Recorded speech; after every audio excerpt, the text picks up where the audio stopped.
үзэгчтэй та бүхнийхээ энэ өрөө амгалан айлтгая. Ярих өнцөг манай өнөөдрийн нэвтрүүлгээ ээлж дугаар эхэлж байна. Энэ удаа бид нэр хоёр хөрштөөгөө харилцах манай Монгол улсын уламжлалт харилцааны тухай хөндөж ярилцахаар зочноо урьж ирүүлсэн. Ингээ би зочноо танилцуулъя. Шинжлэх ухааны академийн олон улсын харилцааны хүрээлэнгийн захирал түүхийн шинжлэх ухааны доктор профессор Ноён баясах. За бидний урилгыг хүлээж авч манай студид ирсэн танд баярлалаа. За хоёулаа ингээд ярилцлага ингээд эхлэе.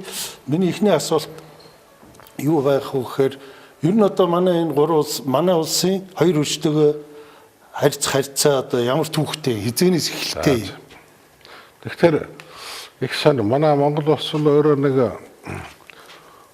2500 жилийн түүхтэй байна. За Орос улс бол 1000 жилийн түүхтэй. Хятад болохоор 3600 жилийн түүхтэй. Тэгэхээр ер нь хамгийн удаан харилцаж ирсэн улс нь бол өвн хөрш байна. Хятадтай.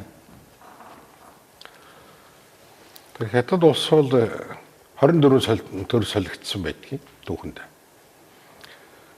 Тэр төр болгоны түүхийг дараа нь гарч ирсэн улсын хааны зарилгаар төрийн түүх бичдэг гэсэн. Тэрийг албан түүх гэж нэрлэдэг.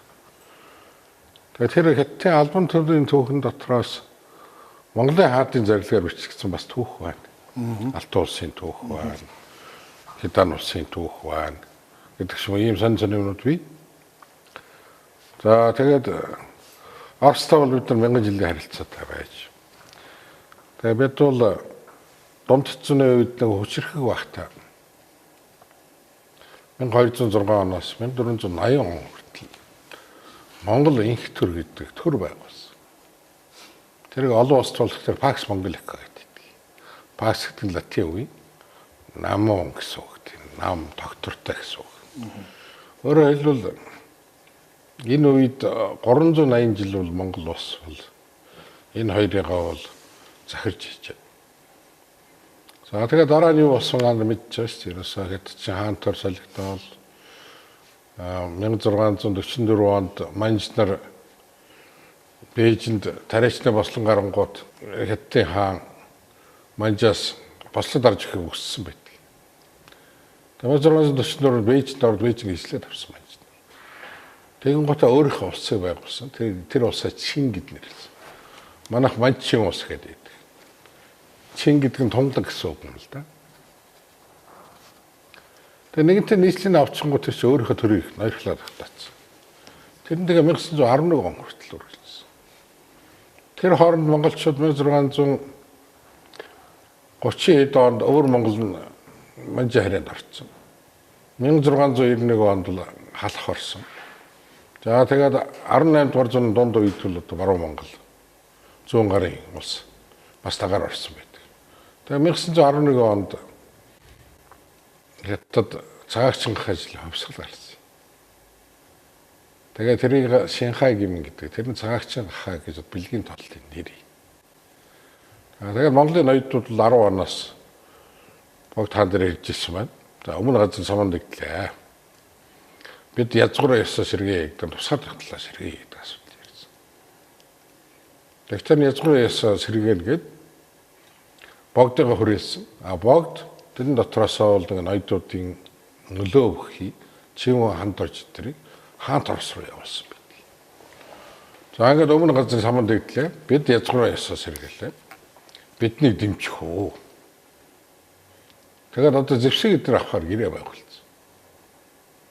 Тэгээ 11 онд Чимээ ханд орж 11 хүнтэй атсан байдаг. Тэгээд олноо оргдсон Могд хаан Монгол улсыг байгуулад гадаад яамны сайд болсон Чимээ ханд орж. 11 онд ч тэгээ бид нар одоо дайн байлдаа хийж зэвсэгт юмар тэгэж тэр манчуудыг устгасан байна уу? Оо ер нь яасан л да. Урд газар нөгөө Хятадын ууханд бослог гараад л тэр нөлөө бол одоо манжийн эсрэг хөдөлгөөн бол таарад. Тэгээ Бээжинд очиод нөгөө манжийн хааны төрийг унгацсан. Тэр нь 11 оны 12 сар. Яг тэр үеэр нь манайх тусгаар тогтлоо зарласан. Тэгээ сая 12 сард нөгөө тэр тэмдэглэлээ шүү дээ. Тэр хүчлээ. Тэгээ тэр оноос 11 оноос хойш олон өргөгдсөн Монгол улс гэдэг он тоолд орсон байдгийг. Одоо тэр он тоол бол 50-нд байна. 50-нд чинь тэр үед бас манжийн нарангуулаас гараад дунд тэргүүн улс гэдэг улс байх байсан. Тэгээ тэднээс чинь одоо дунд тэргүүн улсын 117 он явж байна жишээ. Тэр тоолдоор явж байна. За тэгэхдээ Оросууд бол монголчууд зэвсэг нийлүүлэхээр болсон. Тэр зэвсгийг наваад 3 чиглэлээр чөлөөлөх газар нутгийг чөлөөлөх гэж монголчууд явсан.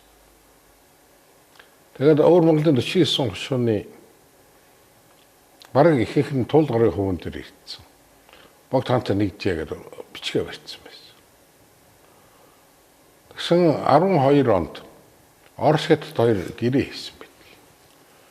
За энэ Монголын тусгаар тогтлыг яах вэ гэхээр энэ бол одоо манжийн засгийн газраас яг хятадын засгийн газар шүү. Тийм шинэ байгуулсан ярьж шүү. Тэгээд асуудлын ангаад нөгөө цэрэг хөдлөх гэжсэн монголчууд өөр Монгол авах гэжсэн. Тэр нь зогсооч. Тэгэхээр одоо манжийн төрийн үнэнгээ хандуулж яах вэ гэхээр сандаа амбан байж манжийн одоо хааны төлөөл өргөд тэрийг хөөж явуулсан. Дараад нь улаастын хязгаарт цэрэг байсан. Тэдрээ хөөсөн. Тэгээ ховдод хувийн сайд гэж байсан. Тэрийг бас хөөсөн байдаг. Тэрийг чөлөөлсөн байдаг. Тэгээ ховдыг чөлөөснөгээ тэрийг түүхий бичсэн түүхчл Монгол гэх хүн байдаг. Ховдын хүн өөрөө их том түүхч байсан. За улаастын амны газрын жанжны газар бол татан боогдсон. Сандуу амг хөөсөн. За тэгэнгუთ Орос улс бол хятадтай зөвшөлдсөд энэ бол танаа улс нь улсаа гэж. За. Ийм амьсгалтай явж байгаад 13 онд 3 улсын гэрээ хаагддаг эхэлдэг. Тэр нь 8 сар хүрэлсэн. 15 улс төш тэр 3 улсын ягтэг гэрээ байх байсан. Тэгээ монголчууд чинь тэр хооронд бол тусгай гэдгээр хэлээд байсан. Хятад болох тэр Орос болох тэр хятадтай зөвшөөрсөн учраас манайхын хөөрхөн хуурсан байдаг. Автоном болоо та нар. Автоном бол гэдгийг монголчууд одоо өөрөө засан тогтнох эрх гэхэд ойлгоцсон. Тэгээд тэр хятадын гэрээч 3 хэлээр байдаг байхгүй. Орос, Монгол, тэгээд тухайн эцсийн дипломат бичиг баримтвал Франц хэл дээр байдаг. Тэрийг судалсан бол Бацаахан гэдэг нэг түүхч байна. За тэгээ явж итэл хятадын гэрээгээр бол хятадын эзэн эрхэнд ор. Автоном гэдэг нэр гарч ирж байна. Тэгээ автоном гэдэг өөрөө засан тоглох эрх гэрч тусгаар гэдээ ойлгоцсон хөрх. Тэгээ толгойн сайхан эргүүлсэн байна л да. За тэгтэл одоо 17 онд ч большевикууд гарч ирлээ. Октябрь хувьсгал гарлаа. Тэгэнгუთ Сүхбаатар жанжин богдонтой болцсон байт. За одоо байдал ийм боллоо. Яах вэ гэхээр захаа битсэн байт. Большевикуудад. Тэгээ тэрийг авч явдаг. Тэгэнгуთ нь за та нар тусгаал тогтлоо зарл бид дэмжинэ гэсэн ам авсан. Тэгэхээр богд хаан төр байсан. Автоном гэдэг төр байсан. Тэгэхээр баруун онгорныг Монголд оруулсан байт. Өөр орж ирсэн төр ялагчаад ялагчаад тэгвэл богд тэр үеэр нь одоо манай энэ тусаад туслаач барьж юм уу? Манайх нөгөөд дахиад орчлоо шүү дээ. Тэгэхээр эхлээд цагаатнуудтай та нар яар. Дараад нь бид нараас нь цэргийг оруулъя гэсэн маягтай тийм тохироо байж байсан байж магадгүй. Энийг бас нарийн судалж гаргаагүй байна. Тэгэхээр алхмаар тактикийн алхмууд хийгээд явсан ба шүү дээ. Эхлээд цагаатнуудыг одоо дарна гэдгээр бид араас чинь орно. Тэгтэл нөгөө ардын засаг бол та нар бол бид төсөлт авах хэрэгтэй. Орос бол өөрийн дэмждэг улс гаргах их дуртай байсан. Яг бол Монгол бол яг хятад Оросын яг дунд байрлалцсан. Хамгийн их газар нутагт 4500 км. Тэгэхээр завсрын улс өөрийн дэмжүүл аятай байхгүй. Тэгэл одоо нөгөө 21 онд ч бид нар шиг Оросыг дуурайгаад хувьсгал хийлээ шүү дээ. Тэрийг ардын хувьсгал гэж нэрлэдэг. Тэгэл эхлээд Оросыг яагаад дуудаг гэсэн чинь Хятадын цэрэг ороод ирсэн байсан. Тэрийг гамингууд гэдэг байдаг манайхан. Гэмин гэдэг нам байж. Тэдний цэрэг. Гаминдан гэдэг ч тэр үү? Биш ээ. Гаминдаас өмнө нэг тийм аа. Тэгэхээр тэр чинь гамингууд болчихж байгаа байхгүй. Гаминг дарахын тулд ч Оросыг ашигласан байна. Цагаатны цэрэг. Oron гэдэг. Хятадыг дараад цагаатан орж ирэнгүүт араас нь башихгүй орж ирээд нөгөө цагаанагаа намж байгаа байхгүй. Ингэж л тэгэл манайч тусгаар тогтсон бас сонь түүхтэй. Тэгээд 24 онд богд өнгөрөнгөт хэмжээ тэрэг таан засах байхгүй болчихж байгаа байхгүй. Тэгэл дараад нь комитетийн нөлөөгөөр л Оросууд орж ирэл монголчуудыг марксист ленинист болох гэж үзсэн. Тэгэл ангийн тэмцэл гэж юм байна гэдэг юм толгоонд нь хийж өгсөн. Тэгэн гутлаа одоо нөгөө шашны улсуудаа шар хадлал гэж нэрлээд бус нэг ноёдууд болох тэр хар хадлал гэж нэрлээд 12,000 тайж устгагдсан байдаг Монгол. Тэр чинь хэдэн зуун жил төр барьж ирсэн удам огсаа үнцгэр байхгүй болчихсон. Тэгэл Монгол дампуурч сор болсон Монголын сор болсон сэхэтнүүд бүгдээр хар шар хадлыг нэр зүгэл бүгдээр нь хоцсон. Тийм ээ. Тэгээд дараад нь дэлхийн 2 дугаар хувьсгал дэлхийн 2 дугаар дан болсон. Оросд их туссан. Олон мянган агт бороо өглөө 4 жил ерөөсөө улс бол цуглуулсан олсон юм бүгдээр ингэ өглөө барилаа тийм ээ. Сонь түүхгүй тэгээд бүүцэн тэржил ирээд ярьсан шүү дээ. Нэг алхам юм дээр их агуур тусалсан шүү гэдэг. Тэгэл дэлхийн 2 дугаар данд уусангууд шинээр арчилсан улсууд бий болол тусаар давтлаа зарласан.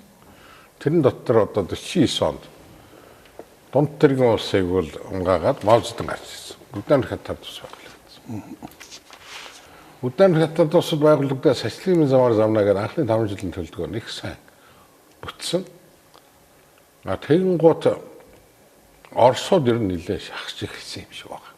Зөвлөлтийн хятадууд өөрийнхөө заавраар явуулах гэдэг. Тэгэхээр Маозедон ч юм бол тийм үнцэр үзэлтэй хүн байж боловсрол муутай. Бидний үгээр явахгүй. Тэгээд 3 улаан түүхийн бодлого гэж гаргаад болсон шүү дээ. Эдгээр хоног зовоод шүү дээ. Мөнхийн жаргал болно гэдэл коммунизм байгуулчихна гэж яасан. Бүх нөгөө булчирмуулрууд тоогоо могоо айлуулаад. Тэгсэн чинь өөрсөлтөн гараад тэр одоо 62 оноос тэрийг зохицуулах арга хэмжээ авна гэж. Явж байгаа 66 он болонгод паритар агуу их солио авсал гэдэг юм хийгээл. Тэгээ Маозедон бүх юм өөрийн гарт хийгээд авсан. Тэгээ Маозедон бол одоо 3 үе одоо 5 жилээр бодъё л да. 76 он хүртэл Хятадыг барьсан байна. Энэ хооронд өөртөө дургүй улсуудыг шүү дээ. Баян компанид ажил явал 24 удаа компанид ажиллаж 10 сая өдрийн хэлбэрдүүлсэн байдаг. Тэгээ дараад нь Дэншопын гарчсан. Дэншоп чинь 3 хэлбэртэй 4 төсөөд гарчсан. Тэгээд Хятадын үндсэн хуулийг өөрчилсөн. 82 оны үндсэн хууль дээр бол нам төрийн тэргүүн 3 удаа үлдэж болохгүй гэдэг саалт орсон. Одоо тэрийг шижипэн байхгүй болох гэж. Үндсэн хууль одоо энэ өдрүүдээр 20 хүртэл ярина. Тэгэхээр их сонин. Тэгэл бид чинь соёлын хувьсгалын үед бол нөгөө зөвлөлтийн талд Оростой хоёр муудчгууд нэг Оросынхаа талд орсон. Тэгээд л одоо Хятад ч манай эсрэг их юм бичнэ. Одоо Монголын малайчхан Оросын зөвлөлтийн гэж юм. Малайчхан бригадын дарга Сэдэнбал гэдэг янз янзын бичдэг байлаа л да. Тэгээд одоо хоёр ихтэй дунд нэг өмдтэй ч гэж яах шиг. Махан олтгоо байсан хамаг маха зөвлөлт рүү гаргацсан гээл. Дараа л үүссэн гээл. Ямааны 3 дугаар мах хүртэл олтгоо байсан гэж сонь дээр бас хэлдэв бичдэг гэсэн. Ямааны 3 дугаар мах гэж байдгүй байхгүй хөрх юм. Хятадч мэдэхгүй. Тийм юм болсон. Тэгэхээр 20 дугаар зуун ингээд авахд нэг соёны юм. Ингээл 11 оноос ингээд яваад монголчин дэлхийн 2 дугаар дайнд дуусан гот 2 хөрш хүлийн жишээрсэн анх удаа. Тэгээ манайх чинь байнгын төлөвчдийн газрын маскот гэдэг элчин сайдын юм болсон. Энэ тэгээд хятад манайхыг хүлээн зөвшөөрсний дараагаар юм алхмууд хийсэн. Бас их сонир байдаг. Хүлээн зөвшөөрсөнгүй шүү дээ. Монгол бол одоо тэгэл 24 онд Дунд тэрэгэн улс зөвлөлт холбоот ус гэрээ байгуулах тэрэн заац. Энэ ар Монгол бол танаа гац юм утга. Тийм гэрээ өгдөг шүү дээ. 24 оны гэрээ бас байгаа мó. Тий. Тэгээ яга өөртөө авцсан Монголыг. Гүг Монголыг авсан юм байхгүй дээ яг хөө. Яагаад тэгсэн бэ? Би оюутан байхдаа мэл гайхаад яагаад гэж тухайн үед ластрынтэй байдал хэцүү байсан. Дан гарах гэдсэн учраас маневр хийсэн юм а гэж. Манай зөвлөлтийн эрдэмтэд багш нар надад хэлдэг байсан. Тэгээ манай үдсэн анхны үдсэн хөл гэдэг чинь бас сонир шүү дээ. Өмнө газар эв хамт намд огтоод одоо нийгэм журам бий болох юм бол бид нэгднэ гэсэн юм байдаг юм байна. Тэр тухайн үед манайхан бас маневр хийсэн гэж ярьдаг байсан. Тэгэхгүй л Оросчин бол нөгөө зөвлөлтийн арианууд бий болсон хятад. Нөлөөгөө хэлэх гээд байгаа байхгүй. Тэгэхээр Монгол жоохон саад болох гэдэг нь тэгэхээр нэг хятадуудыг тайвшруулахын тулд мозонд элдв юм ярьж ирсэн юм шиг байна. Тэгэхдээ стайлын бол харин Монголын хал дээр энэ болохгүй гэсэн. Тэгээ энэ хэсгийн түүхээ судалсан юм бол нэлээд бий. Одоо тэгээд харамсалтай нь залуу юм тэр үеийн түүхээ мэдэхгүй л болж шүү дээ. Одоо 90 оноос өмнө Монгол ямар байсан юм ойлголт байхгүй болсон. Тэгэхээр 20 дугаар зам бол тэр чигээр Оростой холбоотой манай түүх. Тэгээд одоо овсгол хийж үзлээ. Компьютерний замраар явж үзлээ. Малын тоололго 100 сая төгрөг гээл одоо манайх амлалт авах гэдээс гэж юм шүү салд. Авцсан биш үү? Чи нөгөө бүгд дурлал мөрөл дээр зарсан тоо байдаг тий. Элдв юм байл да. Тэгээд тэгсэн чи Монгол эв хамт намайг социализм байгуулна гэж үзээд байдаг. Тэгээд сүүлдээ нөгөө эдийн засгийн харилцаанд тус зөвлөлийн гишүүн болсон. Тэрнийхээ үүргийн дагуу бол одоо мах цахаа бол Орос нийлүүлдэг болсон. Хөлөөр нь гаргадаг байлаа. Тэгээд одоо бид нар чинь тэр социализмын үед чинь хоёр хил мах авах гэж хэдэн цаг зогсдог байлаа шүү дээ. 2 литр суу авах гэж. Тэгээ 20 дугаар зуунд бол Оростой холбоотой. Орос улс бол Монголыг тусгаар болоход нь тусалсан гэж би үздэг.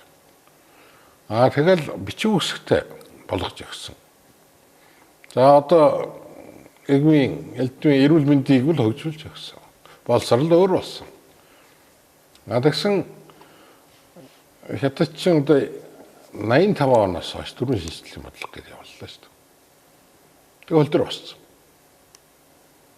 Тэгээд одоо 21-р зуунд бол одоо 2050 он гэхэд дэлхийн нэг номер бас болно гэж байна. Энэ бол болно.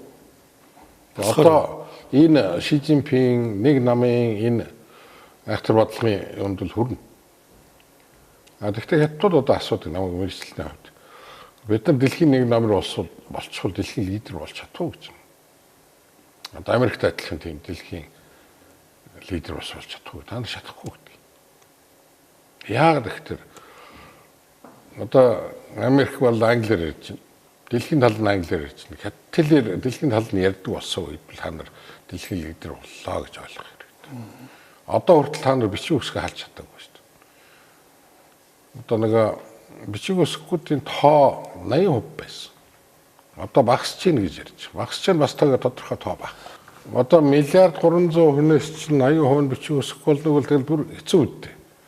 Одоо их сүрхий багасаа байлгүй дээ. Одоо багасч нэг 50% нь бичиг үсэхгүй л гэж. Өө тийм үү. Тэр чинь тэгэл айхтар тоо гарч байгаа шүү дээ. Айгүй өндөр юм биш. Тэгээ хотодогийн ялгаа гэж хэлдэг.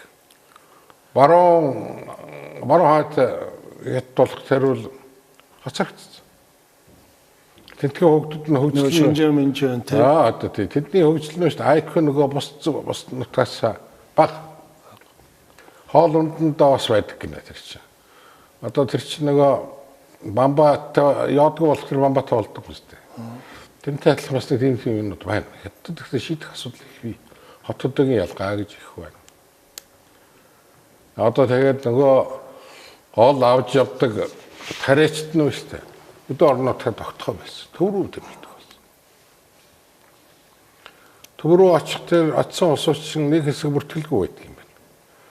Тэгээд нөгөө төлөвлөгөө төсөлт гэдэг юм байсан. Тэр зогсоочлоо шүү дээ. хэн чадах байсан. Нэг хүүхэдтэй байна гэдгээ болоод тий болцсон. Тэр чинь хэдэн оноос хэрэгж эхлэх гээд байгаа вэ? Тэр ширж эхэлсэн одоо 3-4 жил болчихсон.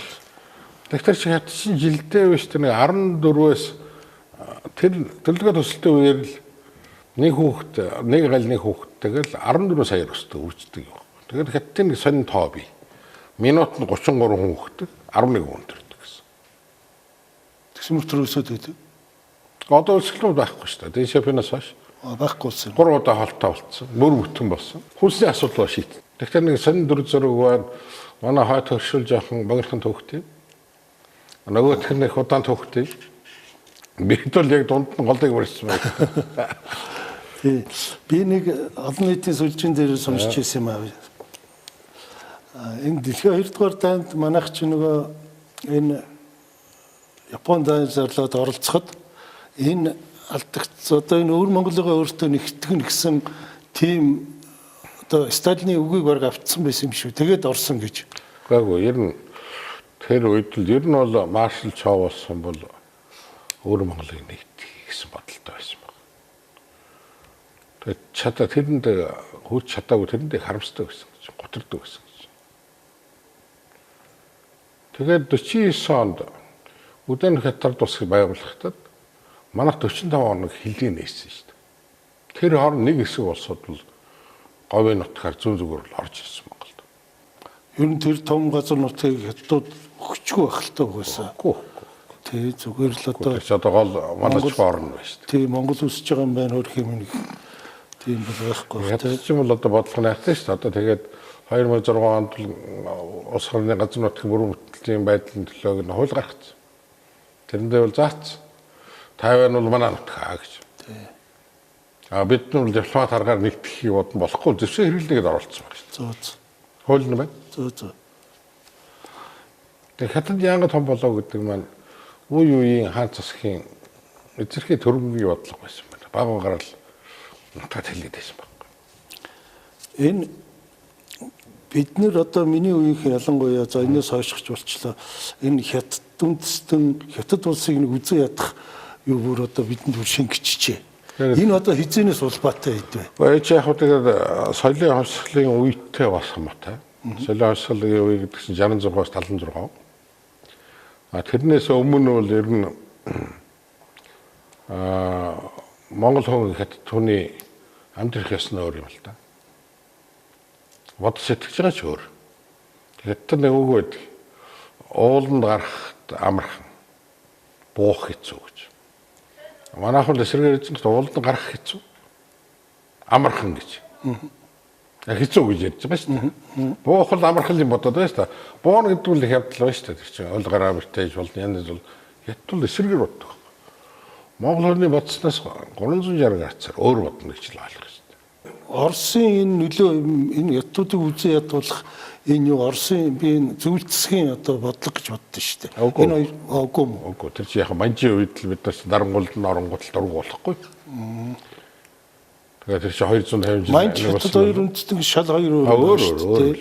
Бид нар тэр манжуудыг чи ятаар төлөвлүүлээд биднээсээ ойлгуулсан. Үгүй. Манж зан гэдэг нь ганц хоёр өгнөд байна. Тэр чинь өөр байхгүй. Энэ чинь нэг өөр нүүдэл чангарт юм байж өрх юм. Тэгээд 250 жил хаттыг ноёрхож явахдаа уусаад байхгүй болсон.